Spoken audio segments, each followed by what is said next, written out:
जय हिंद, वंदे मातरम। स्वागत है साथियों आप सभी का आपके अपने चैनल परीक्षा अड्डा में।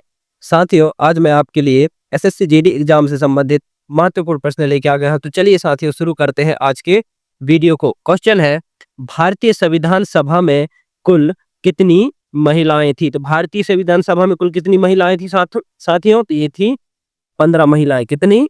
15 महिलाएं। भारतीय संविधान सभा में कुल 15 महिलाएं थी। तो क्वेश्चन नंबर 1 का करेक्ट आंसर क्या हो जाएगा? Option B. बढ़ते हैं नेक्स्ट क्वेश्चन की ओर। क्वेश्चन है, प्रागैतिहासिक काल में मानव का प्राचीनतम जीवाश्म कहाँ प्राप्त हुआ है? तो प्रागैतिहासिक काल में मानव का प्राचीनतम जीवाश्म कहाँ प्राप्त हुए? तो कहाँ प्राप्त हुए साथियों? तो ये प्राप्त हुए हैं हथनौरा में। कहाँ पर? हथनौरा में मानव का प्राचीनतम जीवाश्म प्राप्त हुए हैं। तो क्वेश्चन नंबर 2 का करेक्ट आंसर क्या हो जाएगा? Option A. बढ़ते हैं अगली क्वेश्चन की ओर।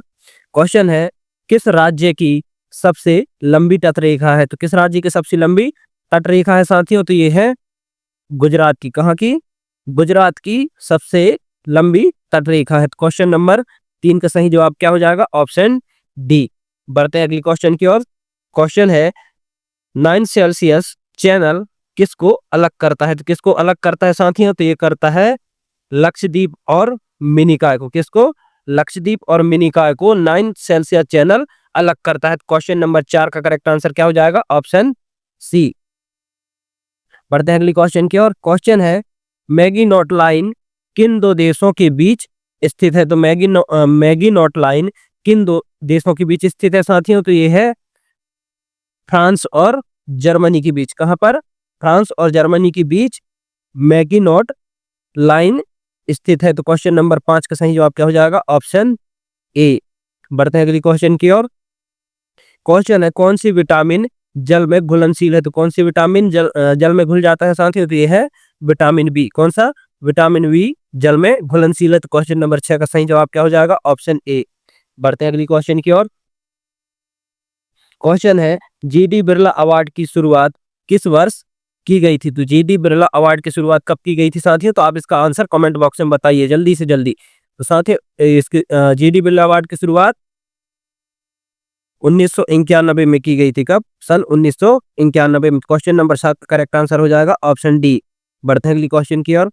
क्वेश्चन है, ईस्ट इंडिया कंपनी के व्यापार का एकाधिकार कब खत्म कर दिया गया था? ईस्ट इंडिया कंपनी के व्यापार का एकाधिकार कब खत्म कर दिया गया है? तो कब खत्म कर दिया गया था साथियों? तो ये कर दिया गया था 1833 में। कब? 1833 में ईस्ट इंडिया कंपनी के व्यापार का एकाधिकार खत्म कर दिया गया था। क्वेश्चन नंबर 8 का करेक्ट आंसर हो जाएगा ऑप्शन बी। क्वेश्चन है साथियों, लोकसभा के अध्यक्ष और उपाध्यक्ष के बारे में किस अनुच्छेद में वर्णित है? लोकसभा के अध्यक्ष और उपाध्यक्ष के बारे में किस अनुच्छेद में वर्णित है? तो किस अनुच्छेद में वर्णित है साथियों? तो ये है अनुच्छेद 93 में। किसमें? अनुच्छेद 93 में लोकसभा के अध्यक्ष और उपाध्यक्ष के बारे में वर्णित है। तो क्वेश्चन नंबर 9 का सही जवाब क्या हो जाएगा? Option D. बढ़ते हैं अगली क्वेश्चन की ओर।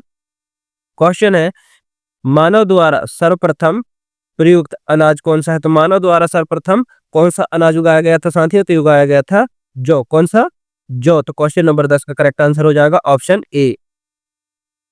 बढ़ते हैं अगली क्वेश्चन की ओर। क्वेश्चन है, भारत में गरीबों का आकलन कौन करता है? तो भारत में गरीबों का आकलन कौन करता है साथियों? तो करता है एनएसएसओ। कौन करता है? एनएसएसओ भारत में गरीबों का आकलन करता है। तो क्वेश्चन नंबर 11 का सही जवाब क्या हो जाएगा? Option B. बढ़ते हैं अगली क्वेश्चन की ओर। क्वेश्चन है, 2024 का Dadasaheb Phalke international film festival award किस बेस्ट फिल्म को मिला है? तो किसको मिला है साथियों? तो ये मिला है जवान मूवी। किसको? जवान मूवी को मिला है।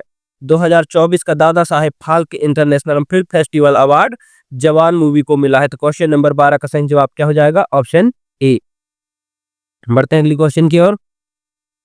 क्वेश्चन है, आईसीसी अवार्ड 2023 में प्लेयर ऑफ द ईयर का अवार्ड किसे दिया गया है? तो प्लेयर ऑफ द ईयर का अवार्ड किसे दिया गया है साथियों? तो ये दिया गया है विराट कोहली को। किसको? विराट कोहली को आईसीसी अवार्ड मतलब प्लेयर ऑफ द ईयर का अवार्ड दिया गया है। क्वेश्चन नंबर 13 का सही जवाब क्या हो जाएगा? Option A. बढ़ते हैं अगली क्वेश्चन की ओर। क्वेश्चन है, गरीबी हटाओ किस पंचवर्षीय योजना का उद्देश्य है? तो गरीबी हटाओ किस पंचवर्षीय योजना का उद्देश्य है साथियों? तो ये है पांचवी पंचवर्षीय योजना का उद्देश्य है? किसका? पांचवी पंचवर्षीय योजना का उद्देश्य क्या है? गरीबी हटाओ। क्वेश्चन नंबर 14 का सही जवाब क्या हो जाएगा? Option D. बढ़ते हैं अगली क्वेश्चन की ओर। क्वेश्चन है, इनमें से कौन सी फसल रबी की फसल नहीं है? इनमें से कौन सी फसल रबी की फसल नहीं है साथियों? तो ये है कपास। कौन सी फसल? कपास रबी की फसल नहीं है। तो क्वेश्चन नंबर 15 का सही जवाब क्या हो जाएगा? Option B. बढ़ते हैं अगली क्वेश्चन की ओर। क्वेश्चन है, तालीकोट का युद्ध विजयनगर साम्राज्य और ढक्कन की सल्तनत के मध्य कब हुआ था? तो कब हुआ था साथियों? तो ये हुआ था 1565 ईस्वी में। कब? 1565 ईस्वी में विजयनगर साम्राज्य और ढक्कन की सल्तनत के मध्य तालीकोट का युद्ध हुआ था। तो क्वेश्चन नंबर 16 का सही जवाब क्या हो जाएगा? Option D. बढ़ते हैं अगली क्वेश्चन की ओर। क्वेश्चन है, पानीपत का प्रथम युद्ध बाबर और इब्राहिम लोधी के मध्य कब हुआ था? तो पानीपत का प्रथम युद्ध बाबर और इब्राहिम लोधी के मध्य कब हुआ था साथियों? तो ये हुआ था 1526 ईस्वी में। कब हुआ था? 1526 ईस्वी में पानीपत का प्रथम युद्ध बाबर और इब्राहिम लोधी के मध्य लड़ा गया था। क्वेश्चन नंबर 17 का सही जवाब क्या हो जाएगा? Option A. बढ़ते हैं अगली क्वेश्चन की ओर। क्वेश्चन है, एशिया में विश्व का सर्वाधिक वर्षा वाला क्षेत्र कौन सा है? तो एशिया में विश्व का सबसे सर्वाधिक वर्षा वाला क्षेत्र कौन सा है? तो यह है चेरापूंजी। क्या है? चेरापूंजी में सबसे ज्यादा वर्षा होती है विश्व में। चेरापूंजी में सबसे ज्यादा वर्षा होती है। तो क्वेश्चन नंबर 18 का सही जवाब क्या हो जाएगा? Option A. बढ़ते हैं अगली क्वेश्चन की ओर। क्वेश्चन है, एशिया का सबसे बड़ा द्वीप कौन सा है? तो एशिया का सबसे बड़ा द्वीप कौन सा है साथियों? तो यह है बोर्नियो द्वीप। कौन सा? बोर्नियो द्वीप एशिया का सबसे बड़ा द्वीप है। तो क्वेश्चन नंबर 19 का सही जवाब क्या हो जाएगा? Option A. बढ़ते हैं अगली क्वेश्चन की ओर। क्वेश्चन बढ़ते हैं अगली क्वेश्चन की ओर। क्वेश्चन है, सबसे गहरा सागरीय गर्त क्या है? तो सबसे गहरा सागरीय गर्त क्या है साथियों? तो ये है मारियाना गर्त। क्या है? मारियाना गर्त सबसे गहरा सागरीय गर्त है। तो क्वेश्चन नंबर 20 का सही जवाब क्या हो जाएगा? Option A. बढ़ते हैं अगली क्वेश्चन की ओर।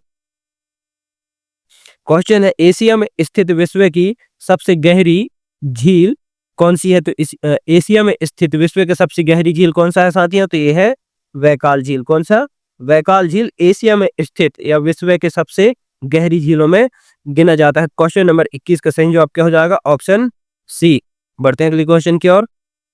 क्वेश्चन है, गिरिया का युद्ध बंगाल के नवाब अलविंदो दीर्घो और सरफराज खां के मध्य कब हुआ था? गिरिया का जो युद्ध था बंगाल के नवाब अलीव दीर्घो और साम्राज्य खां के मध्य कब हुआ था? तो ये कब हुआ था? 1740 ईस्वी में हुआ था। कब? 1740 ईस्वी में गिरिया का युद्ध बंगाल के नवाब अलीव दीर्घो और सरफराज खां के मध्य हुआ था। तो क्वेश्चन नंबर 22 का सही जवाब क्या हो जाएगा? Option D.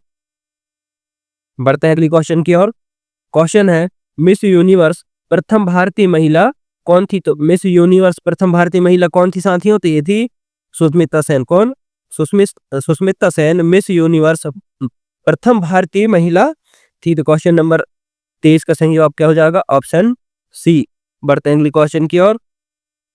क्वेश्चन है, अंतरिक्ष में जाने वाली प्रथम भारतीय महिला कौन थी? तो अंतरिक्ष में जाने वाली प्रथम भारतीय महिला कल्पना चावला थी। कौन? कल्पना चावला। तो क्वेश्चन नंबर 24 का सही जवाब क्या हो जाएगा? Option A. बढ़ते हैं अगली क्वेश्चन की ओर। क्वेश्चन है, माउंट एवरेस्ट पर चढ़ने वाली प्रथम भारतीय महिला कौन थी? तो माउंट एवरेस्ट पर चढ़ने वाली प्रथम भारतीय महिला कौन थी? तो ये थी बछेंद्री पाल। कौन? सुश्री बछेंद्री पाल माउंट एवरेस्ट पर चढ़ने वाली प्रथम भारतीय महिला थी। तो क्वेश्चन नंबर 25 का सही जवाब क्या हो जाएगा? Option B. बढ़ते हैं अगली क्वेश्चन की ओर। क्वेश्चन है, अंग्रेजी चैनल में तैरने वाली प्रथम भारतीय महिला कौन थी? तो अंग्रेजी चैनल में तैरने वाली प्रथम भारतीय महिला कौन थी? तो ये थी आरती शाह। कौन? आरती शाह अंग्रेजी चैनल में तैरने वाली प्रथम भारतीय महिला थी। क्वेश्चन नंबर 26 का सही जवाब क्या हो जाएगा? Option B. बढ़ते हैं अगली क्वेश्चन की ओर। क्वेश्चन है, कटक संबलपुर शहर किस नदी के किनारे बसा है? तो कटक संबलपुर शहर किस नदी के किनारे बसा है? तो ये बसा है महानदी के किनारे। कहां पर? महानदी के किनारे कटक मतलब संबलपुर शहर बसा हुआ है। तो क्वेश्चन नंबर 27 का सही जवाब हो जाएगा ऑप्शन सी। बढ़ते हैं अगली क्वेश्चन की ओर। क्वेश्चन है, बद्रीनाथ शहर किस नदी के किनारे बसा है? तो बद्रीनाथ शहर किस नदी के किनारे बसा है साथियों? तो ये बसा है अलकनंदा नदी के किनारे। कहां पर? अलकनंदा नदी के किनारे बद्रीनाथ शहर बसा है? तो क्वेश्चन नंबर 28 का सही जवाब हो जाएगा ऑप्शन ए। बढ़ते हैं अगली क्वेश्चन की ओर। क्वेश्चन है श्रीनगर शहर किस नदी के किनारे बसा है? तो श्रीनगर शहर झेलम नदी के किनारे बसा है। किस नदी के किनारे? झेलम नदी के किनारे श्रीनगर शहर बसा हुआ है। तो क्वेश्चन नंबर 29 का सही जवाब हो जाएगा ऑप्शन डी। बढ़ते हैं अगली क्वेश्चन की ओर। क्वेश्चन है सूरत शहर किस नदी के किनारे बसा है? तो सूरत शहर तापी नदी के किनारे बसा है। कहां पर?